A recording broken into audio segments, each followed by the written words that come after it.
हाँ ठीक है, चल रहा है, क्या फर्क पड़ता है। ये जो तुम्हारा 6ठी 7वीं 8वीं के बाद 9वीं 10वीं 11वीं 12वीं आप करेंगे, अगर आप अपना ज्यादातर समय ये सोच रहे हैं कि फालतू में फोन देखने में बिता देंगे, घूमने फिरने में बिता देंगे, या पढ़ेंगे नहीं, पासबुक से पढ़ लेंगे, तो याद रखना बेटा, ना तो पासबुक से मैडम का किसी का एडमिशन हुआ, यहां कोई भी आरपीएससी में पासबुक नहीं आती।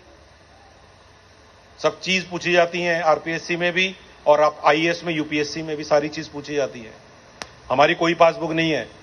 हम लोगों ने स्कूल में अच्छे से पढ़ा, हमारे टीचर्स ने हम पे मेहनत की, स्कूल में हमने मेहनत से पढ़ा, हम भी आराम कर सकते थे। अगर स्कूल कॉलेज आदमी अच्छे से करता है, उसको ना तो कोई पासबुक पढ़नी पड़ती और ना ही टोंक रोड पे, अजमेर रोड पे जाके कोचिंग ज्वाइन करनी पड़ती।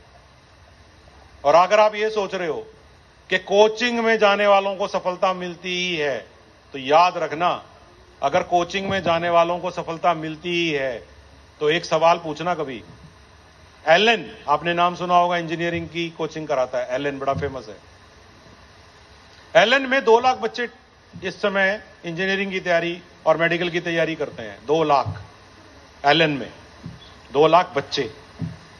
और जब रिजल्ट आता है आईआईटी का और नीट का, तो अखबार में 5 या 10 फोटो क्यों आते हैं?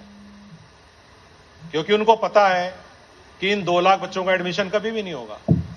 उनको 2 लाख में से 1 लाख बच्चों के मां बाप को तो पहले दिन यह कहना चाहिए था कि आप अपने बच्चे को कुछ और करा लीजिए, हमने इसका टेस्ट लेके देखा है, ये साइंस के लायक नहीं है, आप इसको कॉमर्स, आर्ट्स या कोई और काम करवा लो, लेकिन इसको साइंस में मत डालो।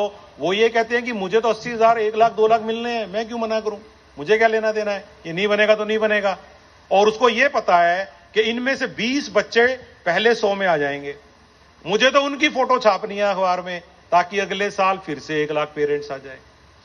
क्योंकि हर पेरेंट को क्या लगता है कि मेरे बच्चे की फोटो आएगी, और इसीलिए वो 1 लाख पेरेंट 1-1 लाख का चेक देने के लिए तैयार है। तो उसको क्या फर्क पड़ता है, 1 लाख चेक इंटू 1 लाख, अंदाजा लगा लीजिए। तो ये जो चीजें हैं, मैं तुम लोगों को बता रहा हूं बेटा, मेरी बात को आप जितना मर्जी लाइटली ले लो या इसको सीरियसली ले लो, ये तुम पे डिपेंड करता है। और याद रखना, अपने दिमाग से 5-6 चीजें निकाल देना जो मैं निकालने आया हूं। नंबर 1, अगर तुम ये सोचते हो कि सरकारी स्कूल में पढ़ने वाले बच्चों को मेहनत करने की जरूरत नहीं है क्योंकि वो कुछ नहीं बन सकते, तो मैं ऐसे तुम्हें हजारों उदाहरण दे सकता हूं जहां सरकारी स्कूलों में पढ़ने वाले बच्चे आईएएस में मेरे साथ ट्रेनिंग कर रहे थे। मैं तो एक ठीक ठाक से प्राइवेट स्कूल में पढ़ा हूं, छोटे से कस्बे में, लेकिन मेरे साथ बहुत सारे आईपीएस आईएएस ऐसे थे और सालों से मसूरी में ट्रेनिंग लेने जा रहे हैं, जो किसी सरकारी स्कूल में पढ़े, और ऐसे सरकारी स्कूल में पढ़े जिसमें बिल्डिंग भी नहीं थी, पेड़ के नीचे पढ़े। नंबर 2, मैं स्टेट बोर्ड में पढ़ रहा हूं, राजस्थान बोर्ड में पढ़ रहा हूं। सीबीएसई वाले बच्चे मेरे से आगे होते हैं, कोई फर्क नहीं पड़ता बोर्ड से, मैं भी हरियाणा बोर्ड हूं। जैसे आपके राजस्थान बोर्ड है, मेरे हरियाणा में हरियाणा बोर्ड है, मैं भी सीबीएसई से नहीं पढ़ा, कोई फर्क नहीं होता दोनों बोर्ड में। तीसरी बात, मैं हिंदी मीडियम से हूं, सारे के सारे एग्जाम भविष्य में इंग्लिश मीडियम वालों को प्रेफरेंस देते हैं, मैं भी हिंदी मीडियम में पढ़ा हूं। और जब मैंने हिंदी मीडियम पढ़ा, इंग्लिश सब्जेक्ट को अच्छे से पढ़ा, मैं इंग्लिश से घबराता नहीं था। इंग्लिश एक लैंग्वेज ही तो है, पढ़ लो। जिस दिन इंग्लिश लैंग्वेज का सूत्र समझ में आ जाता है, उससे आसान लैंग्वेज कोई भी नहीं है। तो मैं +2 तक हिंदी मीडियम में पढ़ा, और जब डीएवी कॉलेज चंडीगढ़ में एडमिशन लेने गया अपने घर से, तो इंग्लिश मीडियम कॉलेज था वो।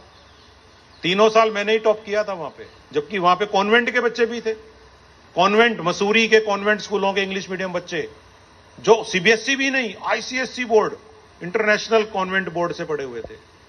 तो इसका मतलब क्या है, हिंदी मीडियम होने से सफलता की कोई दिक्कत नहीं है, स्टेट बोर्ड होने से कोई दिक्कत नहीं है, हिंदी मीडियम होने से कोई दिक्कत नहीं है, गांव में रहने